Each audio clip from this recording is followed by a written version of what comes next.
किसी ने बड़े कमाल की बात कही है कि कितना भी ज्ञानियों के साथ बैठ लो, तजुर्बा तो जीवन में बेवकूफ बनने के बाद ही आता है। नमस्ते दोस्तों, मैं हूं आरजे कार्तिक। एक बहुत पुरानी कहानी है। एक बार यमराज ने अपने देवदूत को धरती पर भेजा एक स्त्री की आत्मा लाने के लिए। देवदूत जब धरती पर आए तो देखते हैं कि उस महिला की 3 छोटी बच्चियां हैं, तीनों रो रो के बुरा हाल हो रखा है। घर में पति की पहली मौत हो चुकी है, कोई संभालने वाला नहीं। देवदूत का हृदय पिघल गया। वो लौट के वापस यमराज के पास गए खाली हाथ और कहा कि क्षमा करना, मैं आत्मा नहीं ला पाया। आपको पता नहीं है नीचे क्या चल रहा है, उसकी 3 छोटी बच्चियां कौन संभालेगा। और वो जो महिला है उसके घर में कोई बचा भी नहीं है उन बच्चियों का ख्याल रखने वाला। मुझसे नहीं हो पाया। मैं तो कहता हूं कि आप उसे थोड़ा और जीवन दो ताकि उसकी बच्चियां बड़ी हो जाएं। उसके बाद उसे बुला लेना, उसकी आत्मा को बुला लेना। यमराज क्रोधित हो गए। उन्होंने कहा कि अच्छा, मतलब तुम उससे बड़े हो गए, उससे ज्यादा समझदार हो गए जो मृत्यु और जन्म निश्चित करता है। तुमने अपने जीवन का सबसे बड़ा पाप कर दिया। तुम्हें धरती पर जाना होगा और इस सजा को भोगना होगा। तुम जब तक अपनी मूर्खता पर 3 बार ना हंस लो तब तक तुम वापस नहीं आ सकते। देवदूत को तब भी लग रहा था कि मैं सही हूं, लेकिन सजा मिल गई थी, भोगनी थी। तो अपना दंड भोगने के लिए देवदूत जो था उसी देश में, उसी धरती पर आ गिरा जहां से वो आत्मा लेने के लिए गया था। एक शहर में सड़क किनारे फटे हाल जो है मनुष्य रूप में पड़ा हुआ था। एक गांव से एक जूता बनाने वाला कारीगर शहर में आया हुआ था अपने बच्चों के लिए गर्म कपड़े और कंबल ले जाने के लिए, क्योंकि सर्दियों के दिन थे। उसने देखा कि एक गरीब आदमी सड़क किनारे, मुझसे भी गरीब, फटे हाल पड़ा हुआ है। तो उसने सोचा कि ये जो गरीब है इसकी पहले मदद करते हैं। उसने उस देवदूत के लिए जो मनुष्य बनकर के वहां पड़ा हुआ था उसके लिए गर्म कपड़े कंबल खरीदा। और बातों बातों मालूम चला कि रहने के लिए जगह नहीं है, तो उसे कहा चल भाई मेरे घर ही रह लेना। जब साथ लेके जा रहा था तो कारीगर ने समझाया कि भाई मेरी पत्नी गुस्सा करेगी, क्योंकि पैसे बहुत मुश्किल से जमा किए थे, हमारे बच्चों के लिए कपड़े लाने थे, मैंने तुम्हारे लिए ले लिए। वो जो भी बोले सुन लेना। घर पहुंचे तो कारीगर की पत्नी ने गुस्सा करना शुरू किया। देवदूत को जोर से हंसी आई कि समझ ही नहीं पा रही है कि घर में कौन आ गया, देवदूत आ गया, पूरा घर जो है दौलत से भर जाएगा, बहुत सारा धन होगा, ऐश्वर्य होगा, संपदा होगी।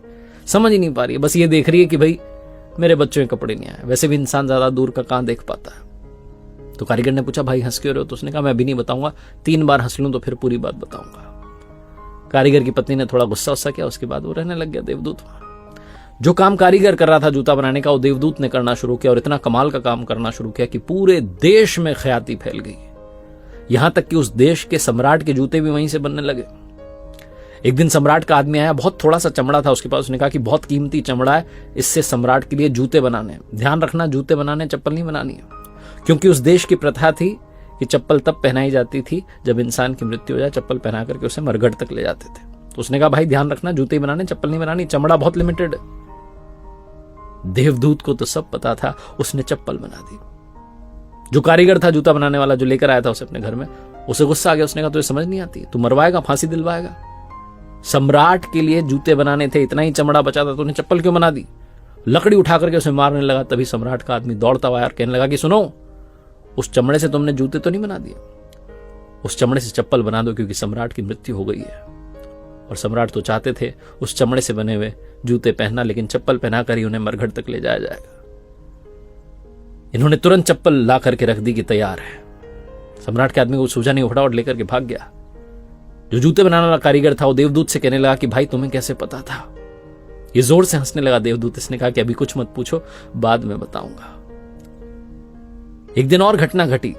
3 लड़कियां एक बूढ़ी महिला के साथ में इनके आती, कहती कि हमारी शादी होने जा रही है, बढ़िया से हमें जो है सैंडल्स बनवाने। और ये पहचान जाता है कि तो तीनों वही बच्चियां हैं जिनकी मां की आत्मा लेने के लिए मैं आया था धरती पर। ये बूढ़ी महिला से पूछता है कि बच्चियां कौन हैं?